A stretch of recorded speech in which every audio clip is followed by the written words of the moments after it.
get started, I want to thank our sponsors for this month, who are John Bird and Graham Sweeney. And Ron is going to be talking today about Roosevelt and Churchill. And he was in addition to being on the museum's board at one time, he also ran the Board of Economic Development over in Richardson and Greenville, and has done a whole bunch of other things as well over his years. And he's also traveled a lot, which is, I think, what got some of his interest in World War II started. He's been to Normandy, southern France, England, and Germany, often while he was on business in Europe, and of course tied that into some vacation time and personal time. So while he was over there, he explored World War II sites and also talked to people who lived during World War II while he was over there. And so without further ado, I'll turn it over to Ron. Thank you, Susan. Appreciate that introduction. Just like my mother helped write it. Okay. Come on in if you want to come in. Well, thank you all for being here. And if you can't hear me, just raise your hand and I'll try to speak a little bit louder. It's a pleasure to have all of you here today to talk about a topic that I found very fascinating and very interesting over the course of many years. Before we get started, though, we had 3 handouts for you, and I hope all of you got a copy of them. And the first one we're going to be referring to in the presentation, but on the screen is not the best in the world. It said make a copy, so you'll have a copy of that. And I'm going to be talking about this particular page, this map of Europe, in just a few minutes. The second one is the same idea. That's this one, and you can barely read it, and you can't read it very well on the screen, and we just discovered this today. And so what is important, and I'm going to tell you when we get there, the bottom half of this, forget it. It's the upper half that I'm going to be talking about, and that upper half relates to how the military was organized in England and the United States, and how the military worked together in World War II. And finally, something we're very proud of that we just announced here in Greenville in the last month or so, and that is the formation of a World War II roundtable here in Greenville. It's named the Audie Murphy chapter of the World War II Roundtable, and this program will kick off in 2024, hopefully with 4 programs throughout the year, where we're going to bring in noted published historians from around the state and nationally to talk about World War II. And they will bring with them their bona fides of publishing books, faculty members at universities, that sort of thing. So we're going to try to raise the level of this thing from someone like me who has an avocational interest in history to those who really know history. And hopefully that will bring a lot of folks to Greenville for what we're going to try to do. So that's the third page. And if any of you have any interest, see me afterwards, and we'll be happy to share more with you. And I'll be happy to explain more about the 3, about that third sheet. Okay, Roosevelt and Churchill. World War II political and military disagreements. 1940 to 45. Why 1940? Because that's when Churchill became prime minister in May of 1940. The war had been going on for a year, started in September 1939, but Churchill was not prime minister at that time. And it goes to 1945, actually April 1945, and that's when President Roosevelt dies. So their relationship was basically 5 years, not quite 5 years. And we're going to talk a little bit more about that in another slide. But that's the framework, 40 to 45. And we're really going to be talking about military disagreements, political and military disagreements in 4 areas pre-Pearl Harbor. You know, Pearl Harbor was December 7, 1941, so Churchill was prime minister at that time. And so from pre-Pearl Harbor, there was some disagreements between Roosevelt and Churchill about helping England. Remember, England goes to war in September of 1939 with the invasion of Poland.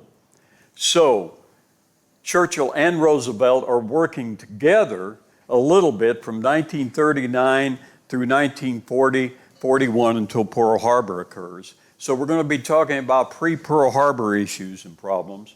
We're going to be talking about invasion plans. From the very beginning after Pearl Harbor, the discussions began within a month of how to invade Europe and defeat Germany.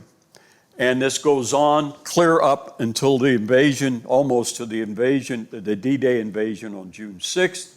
And I forgot to mention at the beginning, today is the 79th anniversary, right, of Pearl Harbor. I think that's correct. 79th anniversary, pardon? D-Day, of D-Day. Yeah, I'm sorry, of D-Day. So we're going to be talking about these invasion plans that they had major disagreements over. And that's part of the reason why you got a map, because I'm going to point to that. And then interestingly, entering the fray, when the United States enters the war in December 7th, or actually December, the week of December the 7th, a new person appears on the scene, and that's Joseph Stalin. And so from that point on, you have Roosevelt, Churchill, and Stalin. And actually, Stalin enters the picture in May, June of 1941, when Germany invades Russia. And so he enters the picture, and there's some disagreements between Roosevelt and Churchill on how to deal with Stalin.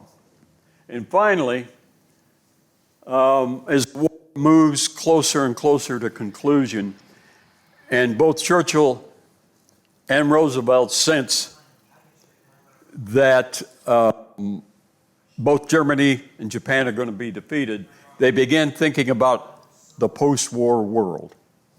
And there's some disagreements on all of that. So we have this incredible relationship that one historian by the name of Nigel Hamilton, he's probably the #1 historian on Roosevelt and Churchill's relationship. He considers their relationship to be the #1 relationship between political leaders in all of the 20th century. And the decisions that Roosevelt and Churchill made back then still impact us today. So one would think then all of that would be very positive, everybody's happy and working together, and they made all these joint decisions in an upbeat, positive way, and we all live happily ever after. That's not true. Now, there's a lot of disagreements on how disagreeable they were, but there have been books written about this, and I brought one of them today to share with you at the end of the program. So, let's go ahead and get into the program. Well, first of all, I wanted to show you some pictures. This happens to be Churchill and Roosevelt. They met on a ship off the coast of Canada, and this was before the war, and they met to discuss the problems that were going on in the war. And Churchill this is the first time he's meeting Roosevelt. Actually, it's the second time. He met Roosevelt back in 1918, believe it or not. And it wasn't Roosevelt wasn't impressed with Churchill, and Churchill wasn't impressed with Roosevelt. And so this is the second time that they met, and this is in 1940. Now, what's interesting about this, part of the reason why we have it here, this is Roosevelt's son. And of course, Roosevelt's here, and this is Churchill. And if you notice, Roosevelt's got a little paunch right here. Well, that paunch is because he has a metal brace around his waist that holds his legs, and the braces go down and go underneath his foot. And the only way he can stand up, and those those braces lock, so he can only do this. And what his son has done is help walk him out to this point. Roosevelt's left hand is on this railing, and so he's standing there and greeting Churchill for the first time since 1918. Now, ratchet forward to the spring of 1945, and this is President Roosevelt about a month before he died. He was in very bad health, and he died in April, and we'll get to that slide in a minute. This is Joe Stalin. This is at Yalta, and I included it because of this little saying down at the bottom. Meeting Franklin Roosevelt, this is Churchill, meeting Franklin Roosevelt was like opening your first bottle of champagne. Knowing him was like drinking it. Winston Churchill. Now, Roosevelt was known as he was a very happy, pleasant individual to talk with. If you see him around people, he's always got a smile. You remember he smoked a cigarette, and he had a cigarette that stuck out the corner of his mouth. Well, you can see it right there. No, I don't think that's it. That's not it. Anyway, he and Churchill are at Camp David. It wasn't called Camp David then, but they were there, and Roosevelt's trying to convince Churchill of 2 or 3 important matters that we won't get into now. So one of the things he did was he took him fishing. So he's got a fishing pole in his hand, and you can't see Churchill's fishing pole, it's here. And they're sitting along a stream, an actual stream, fishing, and Roosevelt's trying to convince Churchill to do things that Churchill doesn't want to do. Okay, now here's the map, and this is the map that you got. As you can see, you can't see it very well. Why this map? This map in red shows you the fullest extent the German forces occupied Europe and the western part of Russia. And I'm just going to briefly go through it. The first declaration of war was between Germany and Poland in September 1939. In the spring of 40, Germany invades France first, and immediately after, and defeats France in 6 weeks.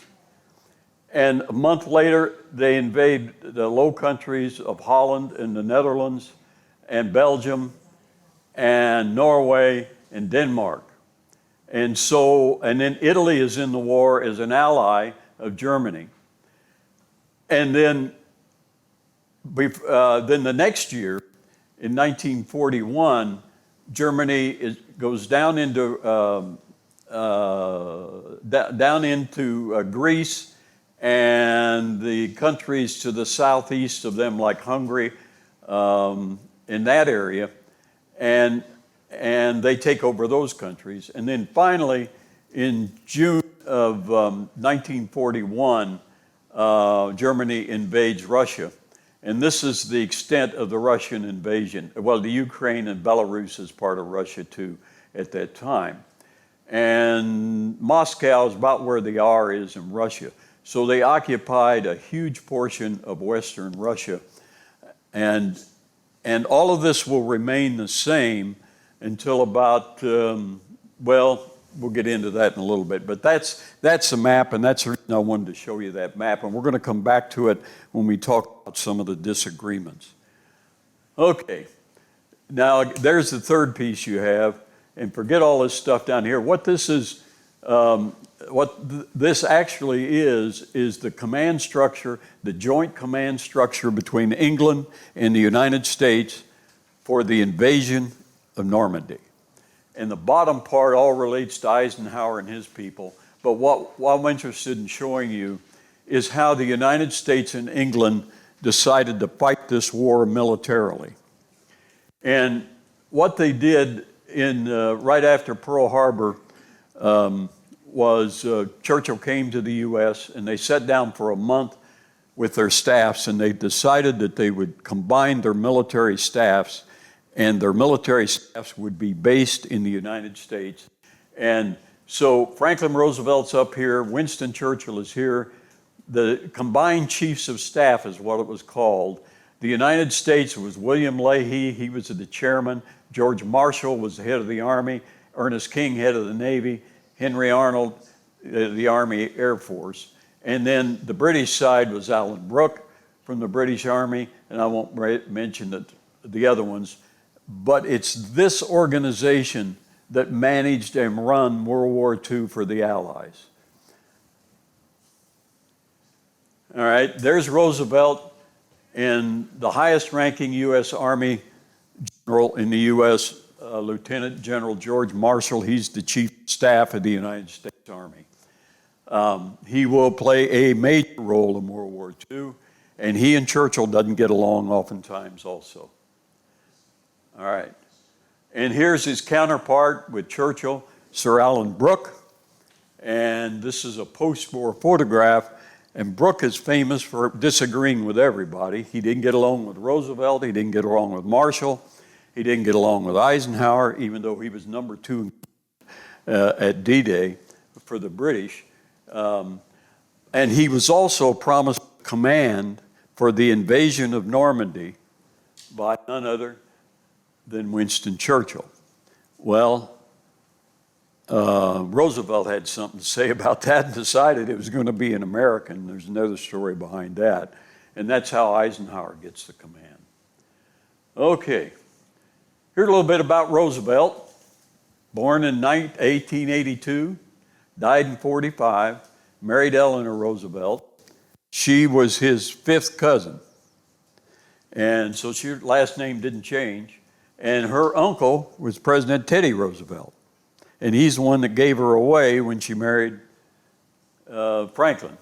Graduated from Harvard with a history degree, and certainly that helped him significantly in dealing with Churchill, who was also a historian of sorts.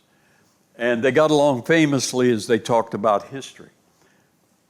He ran as a vice presidential candidate in 1920, got beat, elected governor of New York 28, and then elected president in 32.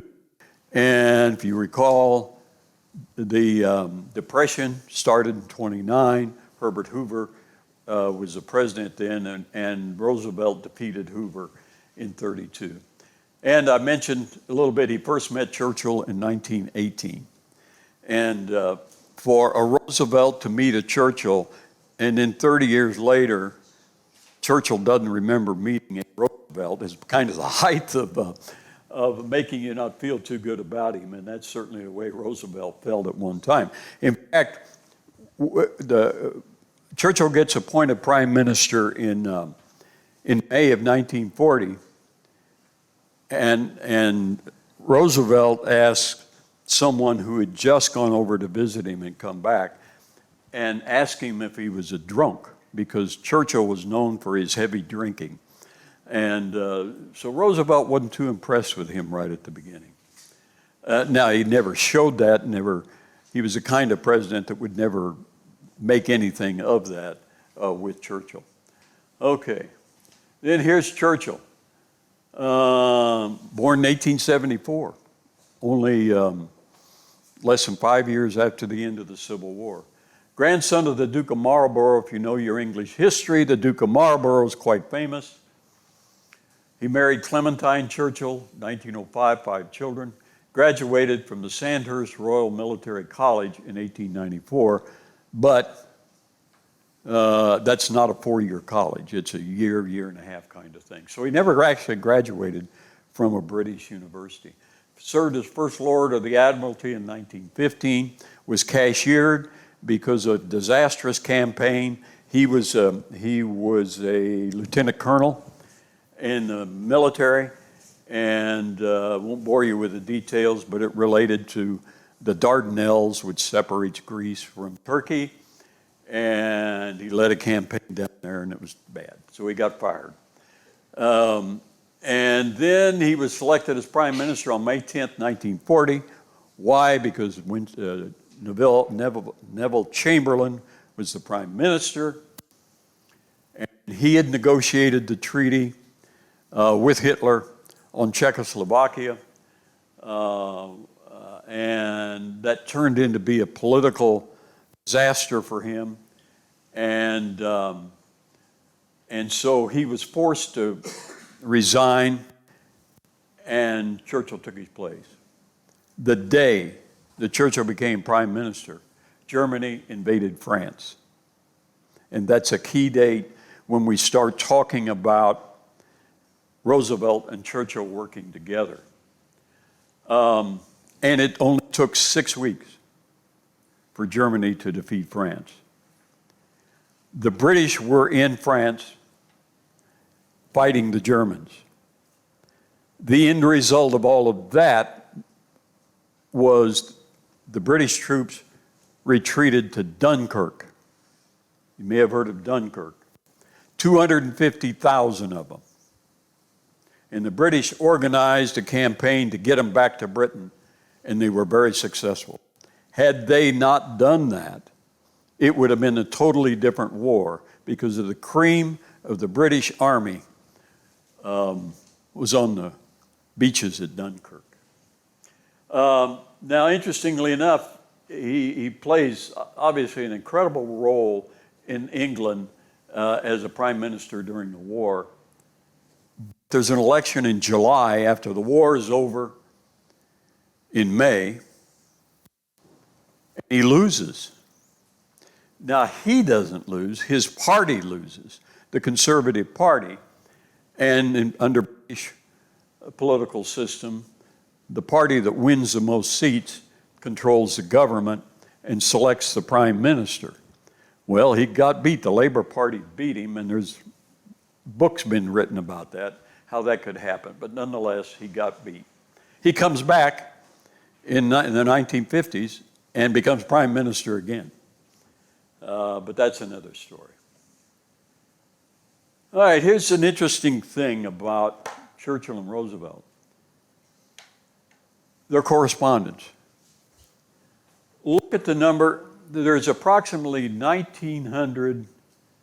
When you add these up, there's 1,949 messages were exchanged between Churchill and Roosevelt beginning in September 39. Now, Churchill's not in the government then, but he's still talking to Roosevelt.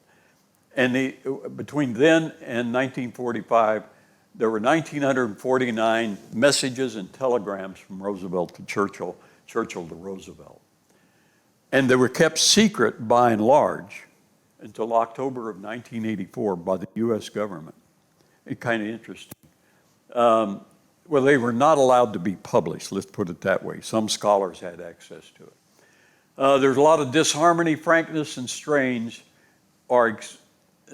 between the two you can find in these 1,900 messages. But they talked to each other almost, I think it averages 28 messages a month. So it's almost one a day. None of these were sent by wireless, by the way.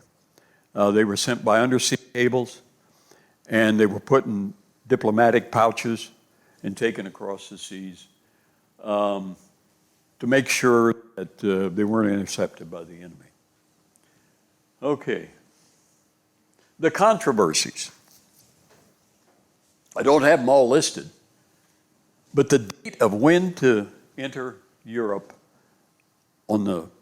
which ultimately became Normandy, was a major controversy from the time that Churchill and Roosevelt were together in the war. In other words, the United States enters the war December the 8th.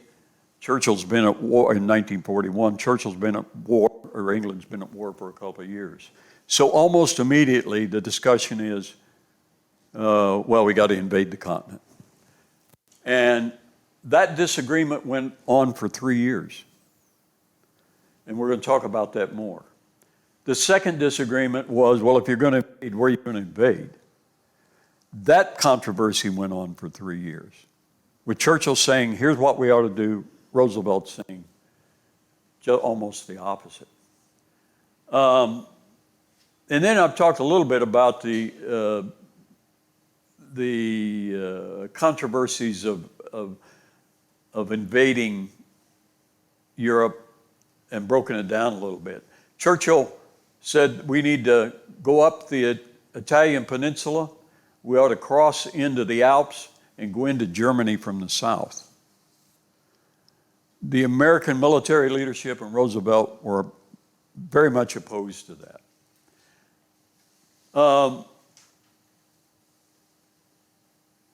Churchill wanted also, at one point in time, he wanted to invade Greece.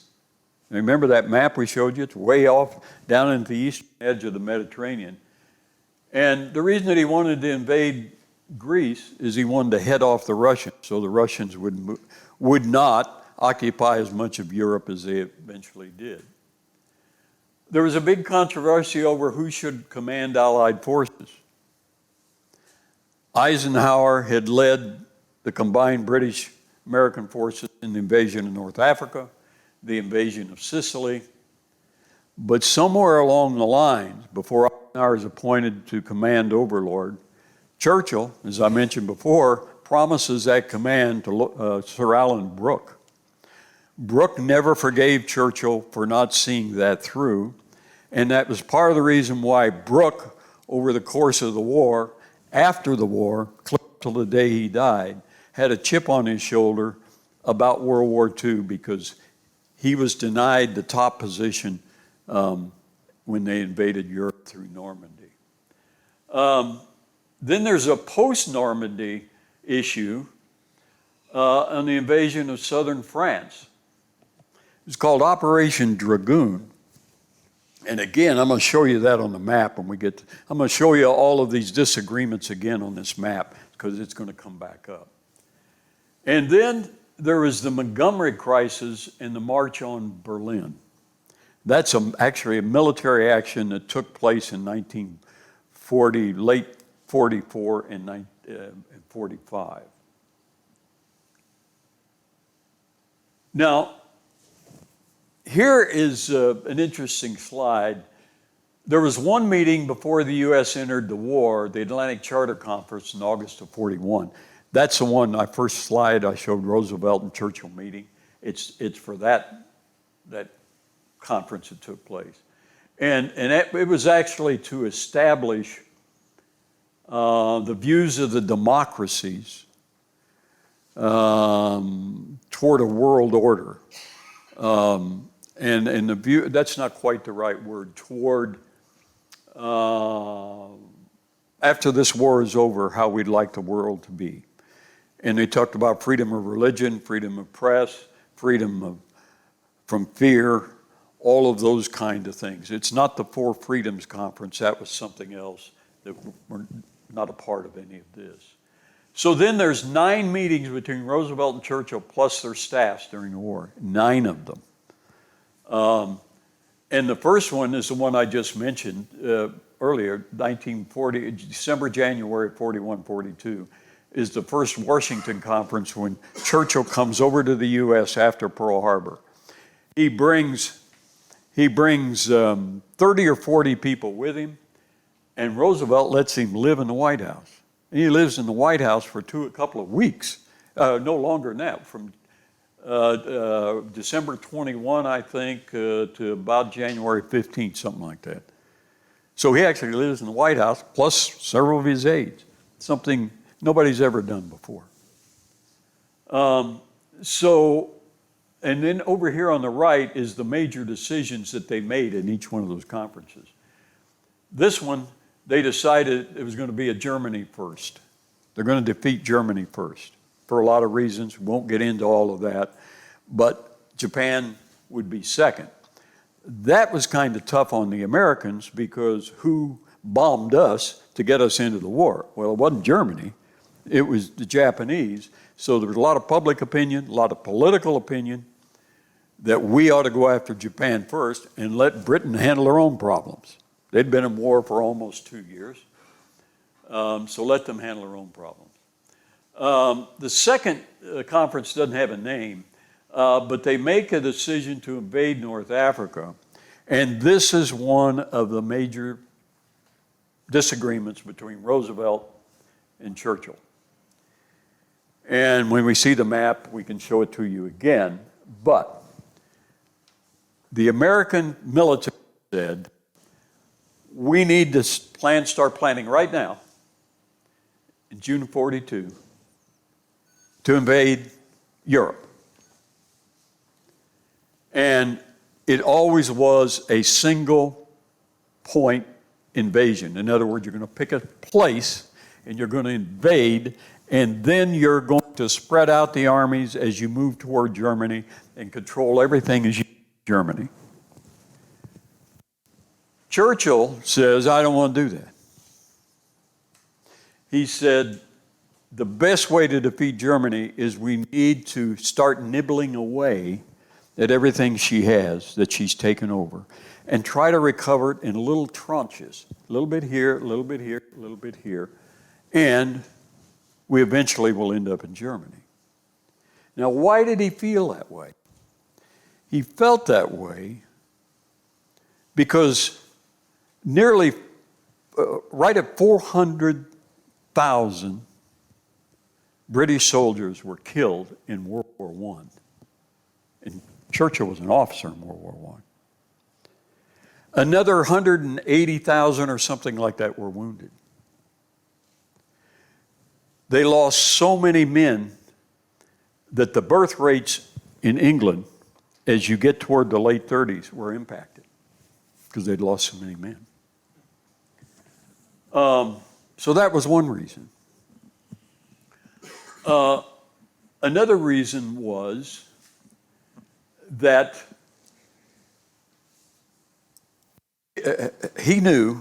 Churchill knew, that in World War I, it had been a terrible war. It had been a land war. It had been a war of trenches. It had been a war of gases, gassing each other. It had been horrible for about 3 or 4 years. And if they invaded Europe somewhere in France, they're going to end up going through that same area they were in World War I. Churchill was deeply concerned that it went in, and it ended up in an impasse in World War I. They would fight a major battle and only move the battle lines a mile and lose 10,000 men. So Churchill was very much aware of this, and he was bound determined that he wasn't going to let that happen again.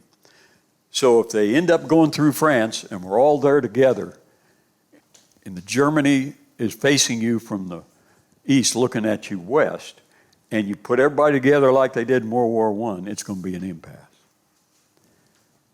Thirdly, the Germans in the invasion of France in 1940 had swept through France in 6 weeks, defeated the British completely and the French. 150,000 French troops were deported to Germany to work in the plants in Germany after the invasion, when Germany was successful in invading France. That's the same. So they go to Germany. The 250,000 go to Dunkirk, and they get them back to England. So that's the reason Churchill says, I don't want to have a single invasion point. He said, what I want to do is I want to start in Africa. And I want to go down there and kick the Germans out of North Africa. Rommel was down there. Rommel was trying to take the Suez Canal. He was trying to defeat the British because the British had sent troops down there. It's a long story. I won't get off on all the details. But he says we need to nibble. We need to kick them out of Africa. And we need to do it together. Well, the U.S. military said no. They didn't want to do that. Well, Roosevelt had a conundrum in front of him. Pearl Harbor was bombed in December 41, and here we are in June of 42, and there hadn't been any U.S. troops committed in battle anywhere. He was facing re-election. No, Congress, not he wasn't facing re-election, but Congress were going to have elections in the fall, and he was in trouble politically for a lot of other reasons. So he gets to thinking about this, and he thinks, well, my troops need to be bloodied. That's a military term. They need to be bloodied. So Roosevelt tells his military, I think I think maybe Churchill's got something here. So he agrees with Churchill against the advice of Marshall and decides they're going to invade North Africa. Now, to convince the Americans to go along with this, it's a very tense meeting. And Churchill comes up with a brilliant idea. He says to Roosevelt, he says, you know what, Franklin? I think for this invasion, we ought to have an American commanding this invasion of us and you all, and a few of the Free French, by the way. And, by the way, your guy in England is Dwight Eisenhower. This is Churchill talking to Roosevelt. And he says, Franklin, we are very impressed with that guy. He gets along with everybody. He knows how to work with everybody. He's always got a smile. He's a good one. We ought to keep him, and I think he ought to command. That's how Eisenhower got the job.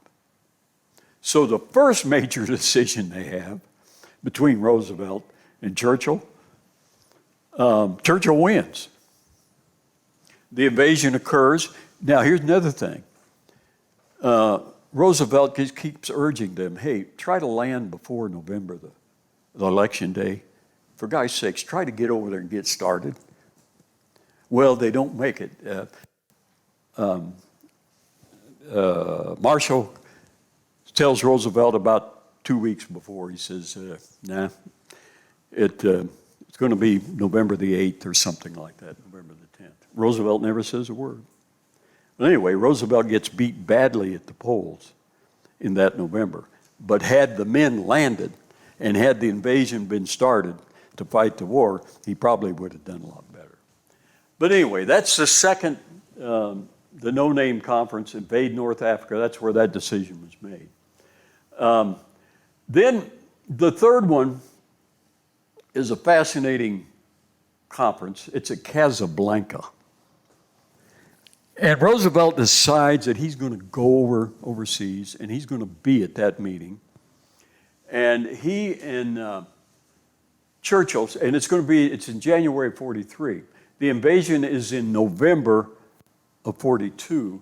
So it's been going on a couple of months and we've had good success. Not over, but we've had pretty good success in North Africa. So they invite Stalin to come and join them. He won't come.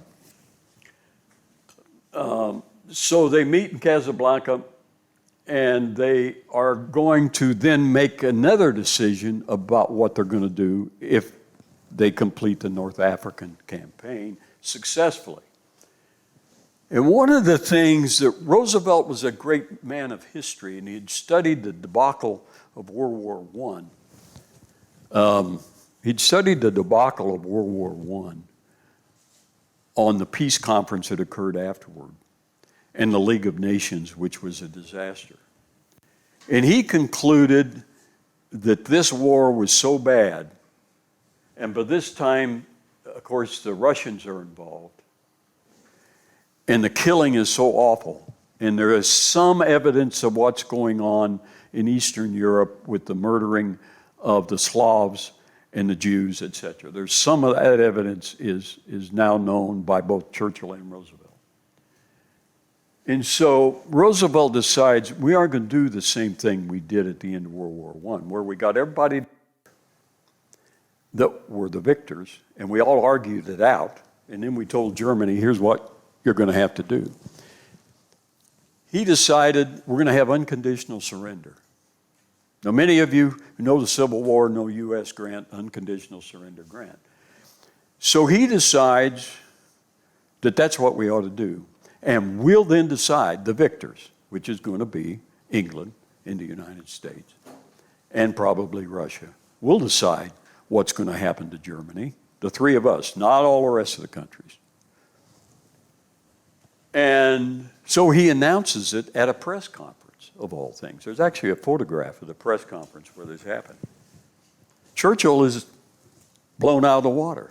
Well, he agreed to it in principle, but he thought there was going to be a lot more discussion, and at some point in time, he and Franklin would work something out. Well, Roosevelt said it's going to be unconditional surrender, and they're going to surrender to the armies. It's not going to be a negotiated surrender. Not going to be the politicians with Hitler's representatives. It's going to be our army, the Russian army, the British army, accepting surrenders of anything in front of them. So, second disagreement. Churchill didn't have his word. He didn't get much to say about that. Roosevelt wins that one. Okay. Then the third conference is the decision was made was the invasion of Europe in 1944. It is a fascinating conference, and this thing has been written about. There's probably a dozen books written about this conference, because the Joint Chiefs of Staff meeting hammer out that they are going to invade Europe sometime in 1944. What Churchill does is he disagrees with that, for all the reasons I mentioned to you. He wants to put it off. He wants to nibble around the edges, and he says he's not going to do it. Now, he's not in the meetings with the military where they make that decision. He's meeting with Roosevelt and other of the non-military members of Roosevelt's cabinet, and they're talking about all sorts of things. And he then, while they're there at the conference, slips away, and he actually speaks to Congress while he's here. But he also talks to some people from England. He talks to some people, various other groups. And he tells them that, well, we've kind of agreed in principle we're going to invade in 44, but I just ain't going to happen. We're going to do some other things. We got some other things we're going to do. I'm going to show you that on a map, what those other things are when we come back to it. When Roosevelt hears of this, he calls Churchill in.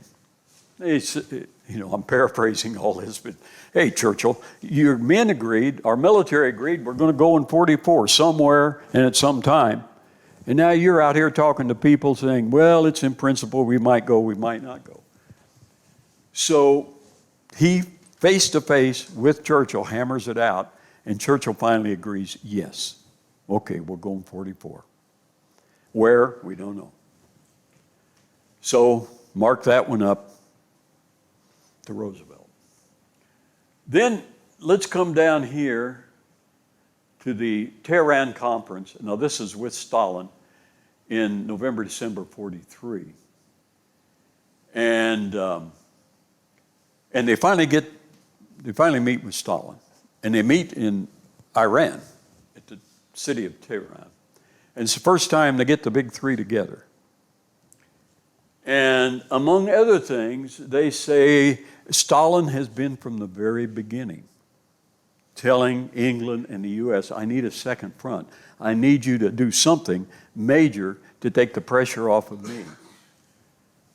And he's right.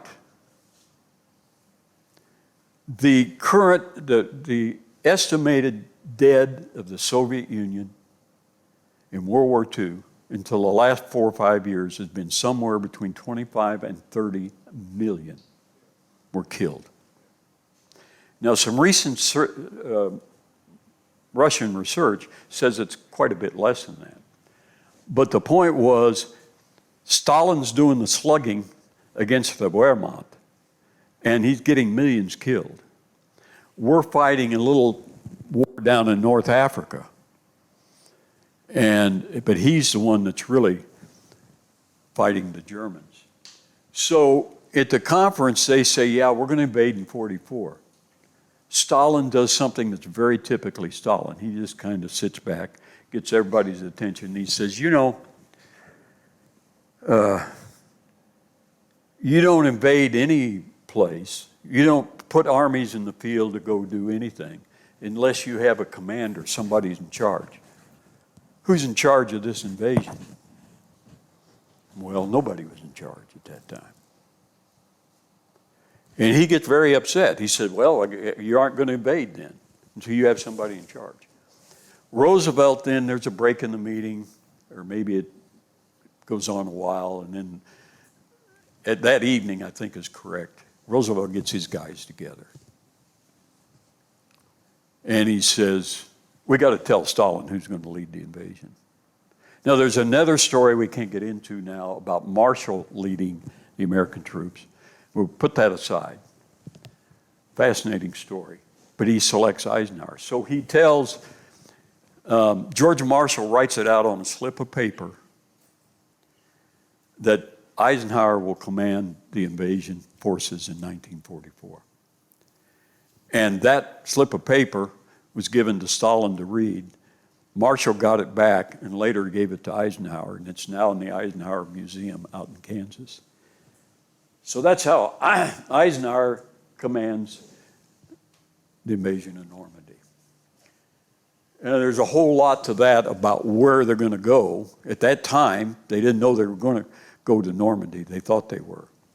But literally, from January of 44 until June 6th of 44, between the Brits and the Americans, they put together the entire invasion of Normandy. It's an incredible story of what they did working together. By the way, the documents relating to World War, or relating to Normandy, that are held by the Americans and the Brits are over 18 tons of paper. And I forgot how many millions of pages, and they're all stored in England. So if you want to go read about it, you can go do it. So who wins this fight? Well, Roosevelt wins this fight. Essentially what happens is that early in the game, 41, 42, somewhere along in there, Churchill dominates. Because he's been fighting since 39. They stood alone for 2 years, basically, in this war. And Churchill has a tremendous amount of respect in his own country, and Roosevelt respects him.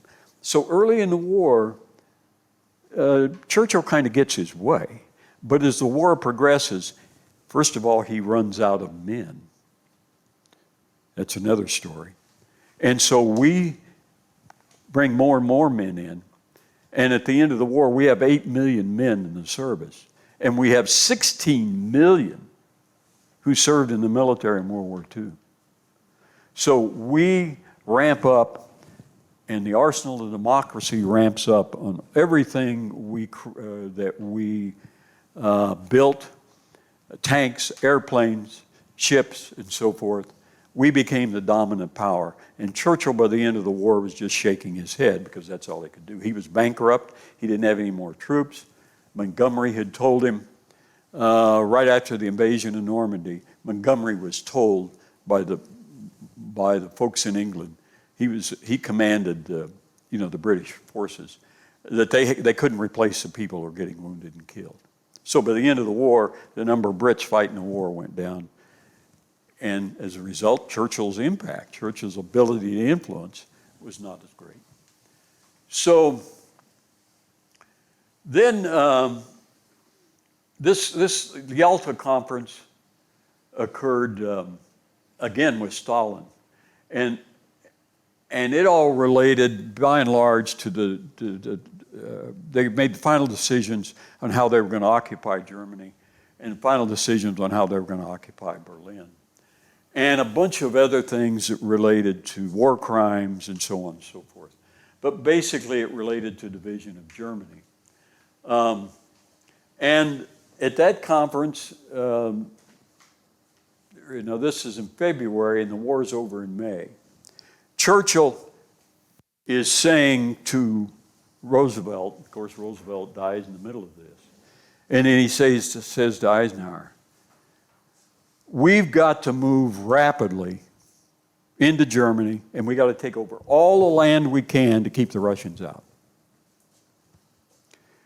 And that gets translated into Montgomery, who says to Eisenhower, give me command of the American forces, and I'm going to drive to Berlin, and I'll get there before the Russians do.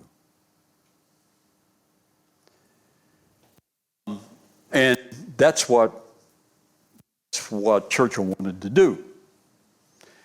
By the time the last year of the war occurs, Churchill's more afraid of the Russians than he is, in some respects, what's the remnants of Germany going to be.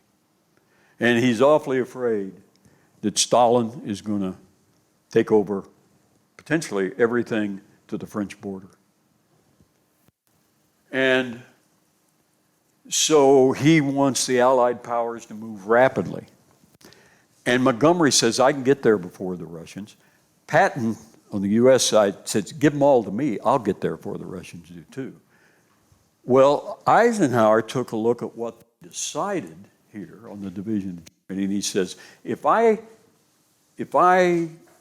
do what they're saying, and we go hell-bent for leather to get to Berlin, his estimates by his staff is that there would be 50,000 potentially more casualties from the U.S. side, and about 30,000 of that would be dead. Eisenhower said, well, this doesn't make any sense. I'm going to go all the way to Berlin. I'm going to lose 30,000 people killed, and then I'm going to withdraw, and I'm going to go back to the American sector that we're going to have. And so we're killing men needlessly. He says that to Marshall, which is Marshall's his boss on the American side. Marshall agrees. They talk to Roosevelt. Roosevelt agrees. So they don't do that. Churchill is livid. He's very unhappy, and he never really forgives the United States for doing that. He's in Churchill's view, if we'd have done what he wanted to do, Poland would not have been under the Russians. Several of the Eastern European countries would have probably, Czechoslovakia most definitely wouldn't be, Hungary wouldn't have been. But because Roosevelt and Eisenhower and Marshall held back, we ended up with what we have that we lived with and are still living with today. So Churchill again lost his arguments as the result of and some of this occurred at this conference. Okay, I'm going to skip this because we're about out of time. It simply is a chart that shows their military and political views, and you can see if you read it, Churchill believes one way, Roosevelt does another. Just briefly, Germany must be defeated first, and certainly Roosevelt felt that. Churchill, here was another big disagreement. England must retain its empire at all costs. And one of the things that Roosevelt said at the beginning of World War II, one of the things that's going to happen in World War II is all of the powers that held colonies, it's not the right word, are going to lose them all. Britain's going to lose the Commonwealth, which we now call Commonwealth, but her empire needs to go away. The Dutch, their empire needs to go away. The Japanese empire needs to go away. We need to get rid of these wealthy countries owning other countries. He believed that very strongly. And Churchill was highly offended at that because that was the whole English power structure for 200-300 years was their countries that they controlled. And the little country of England become quite wealthy because they owned half of Africa, and they owned Australia, and they owned New Zealand, they owned India, and so forth. So that's another disagreement that I didn't have up here, but it's an interesting story. Churchill said Stalin must not be permitted to control Eastern Europe, particularly Poland. Why Poland? Because that's the reason that's the reason England went to war. They had an agreement when somebody attacked Poland, England would come to their aid. So England goes to war because of Poland, and they have an affinity for Poland. They're bound to determine that Poland's going to stay independent. Obviously, it didn't. I'm just going to skip the rest of it because there's more in here we could talk about. Okay, 2-3 minutes on this, and then we'll go to Q&A. Here's Normandy. So the idea was the United States build up in England hundreds of thousands of troops over a course of 2 or 3 years. Send all the military equipment over there, etc. we can, men and equipment. And then we're going to take that whole entree and British troops that are there, and we're going to invade somewhere. And it was finally determined we're going to do Normandy, and that's Normandy right there. That's the Cotentin Peninsula, and that's where they landed. Now, you can't see it quite on the screen here, but this is North Africa. this is what Churchill said. Well, let's invade North Africa and let's get the Germans out of North Africa. And then what we need to do is go to Sicily and take Sicily. Another one of those, nibble off a little bit more. And then the Italians, they're not a very strong country anyway, and they're not a true ally of Germany. So let's invade Italy. And then when we get up here, maybe Italy will surrender, and then we'll concentrate right here. And the Italian Alps and the Swiss Alps are right here. And then let's land here, and let's go up what was Austria. It wasn't Austria at the time. It had been annexed by Germany. And then we're going to be up, looky here, we're going to be able to go right into Poland. And here the Russians are coming this direction, and we're going to beat them. And Eisenhower and Roosevelt said no, particularly Marshall. So then they come up, Churchill said, that doesn't work.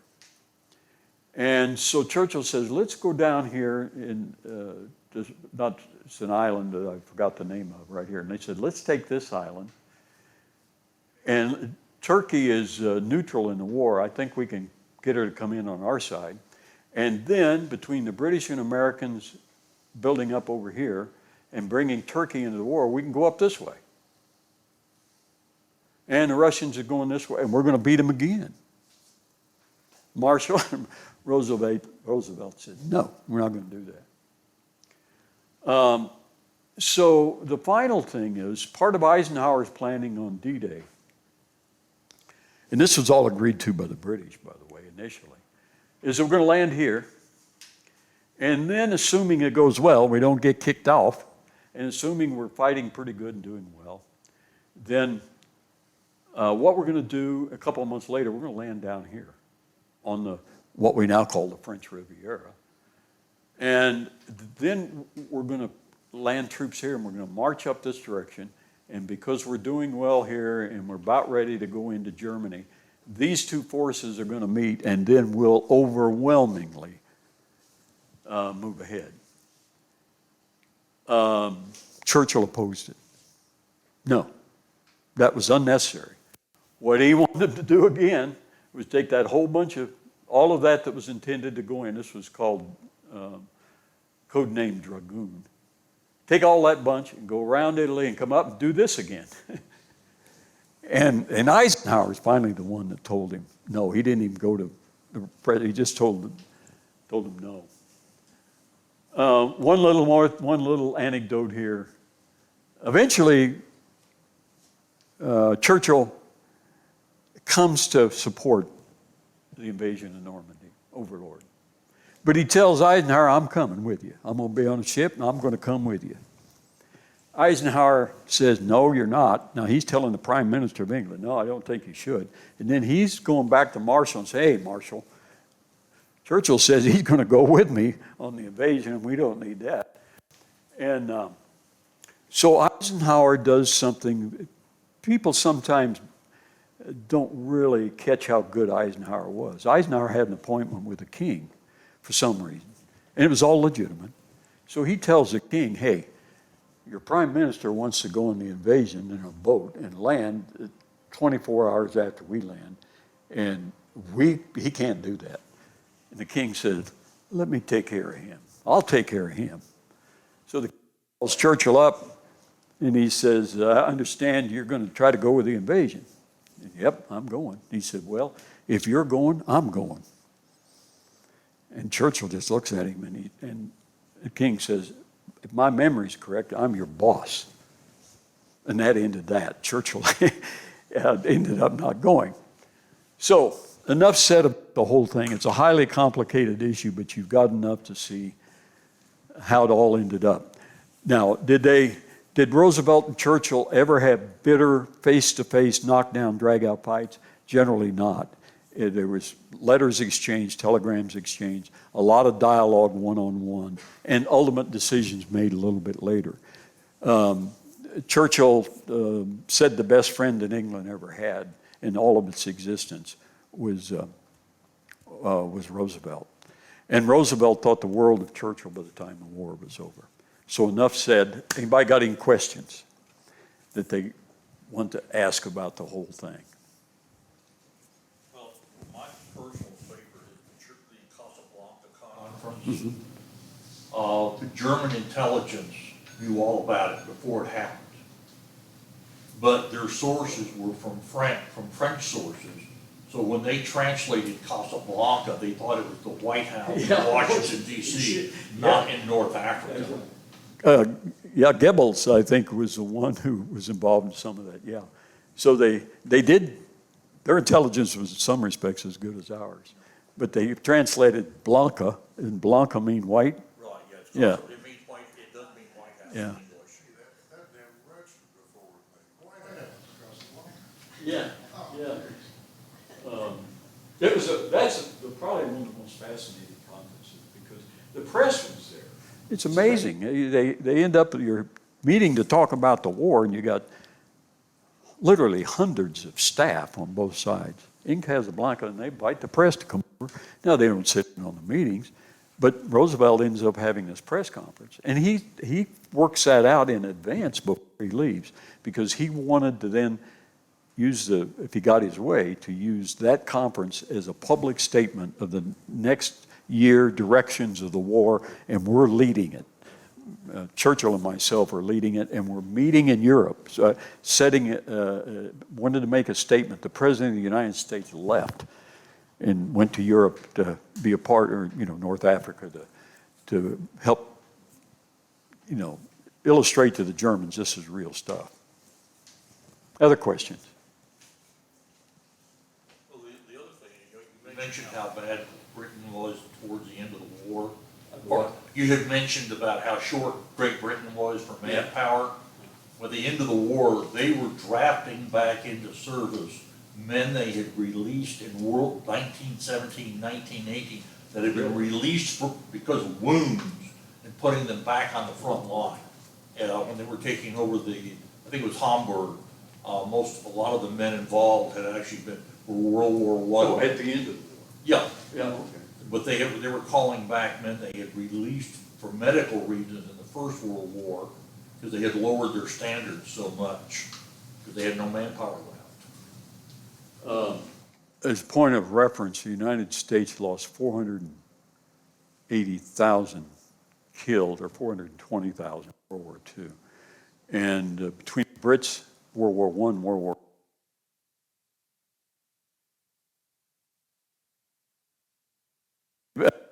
I'm sorry, including the French too. The French got slaughtered in World War I too, big time. They lost 250,000 just in when the Germans invaded the second, during the Blitzkrieg. I mean, their losses were staggering during the Blitzkrieg too. Yeah. When this particular war started before the United States joined it, did it start in the country of Poland, or where did it start? It started with Germany invading Poland on September 1, 1939. You mentioned that part, but where was the fighting happening? Was it happening in Poland? It was in Poland. In Poland, And the okay. invasion, they invaded, the argument was over, see, there's a place right here. And Poland was created after World War I. And they took land from Germany, and I don't know where they got some land on the other side also. And the Polish had a corridor to the sea. Yeah, what you really need is a map of pre-World War II, because Russia after the war wiped out what was East Prussia, forced all the Germans out of it. They gave them 30 days to get out or die.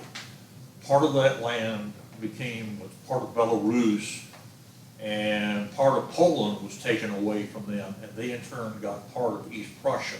Are you talking about the end of World War II? Right. Yeah. Got a major population They shift. just basically moved Poland to the west. Right. And then Stalin took the stuff to the east. Yeah.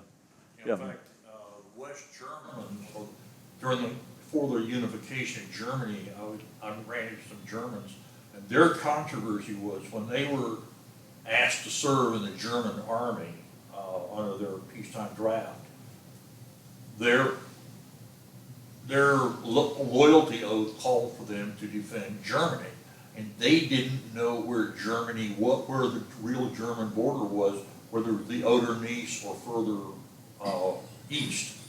And that was a controversy for them, and a lot of people refused to serve in the German army, said, we don't know which border you're talking about.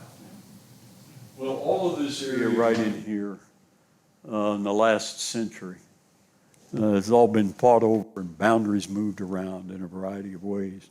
So it's, I think your comments are very appropriate, very correct.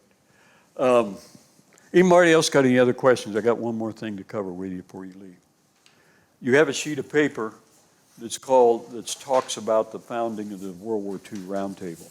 That's this one. And I mentioned it briefly at the beginning, but I hope you'll take this with you. And I hope that if you have an interest, let us know. You've got my phone number down there at the bottom and my email address, and we'll get you on a mailing list. And so that you can get invited to these programs coming up. And if any of you want to volunteer to serve on any of our committees, we'll be happy to have you to come and be a part of this. We will meet once, the committees will meet periodically. The board meets every month. If you have an interest serving on the board, or if you know of anybody who's a big World War II buff, why, feel free to share with them or share their name with me. We're looking for board members. We're going to take the first 100 people that get in touch with us and want to support the program. We have charter memberships for $25 or more, cost of a meal, and you'll be listed as a charter member on our website or in any publications that we have about the program. We have had the good fortune of having the Alpha chapter of World War II roundtables. There's about 30 of them in the United States. And the oldest and the best one is in Minneapolis, Minnesota.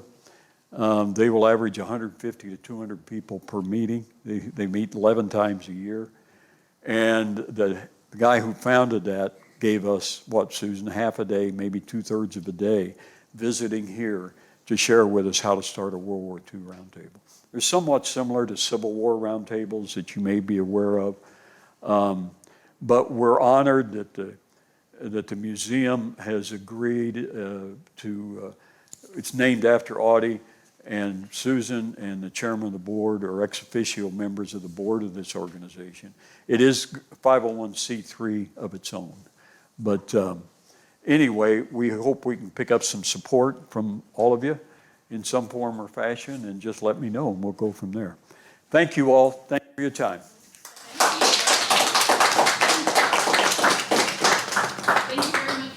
Today. We really appreciate it, and thank you all for coming. Next month we actually won't have one because the 4th of July is on the Tuesday. So the rare times that happens, we skip July because 4th of July everybody's off, or they do the parade or something. So then we'll be back in August, first Tuesday in August, and I think that's it. Thank you guys for coming. This video has been brought to you by GEUS. GEUS is your community-owned provider for electric, internet, cable TV, and true local programming.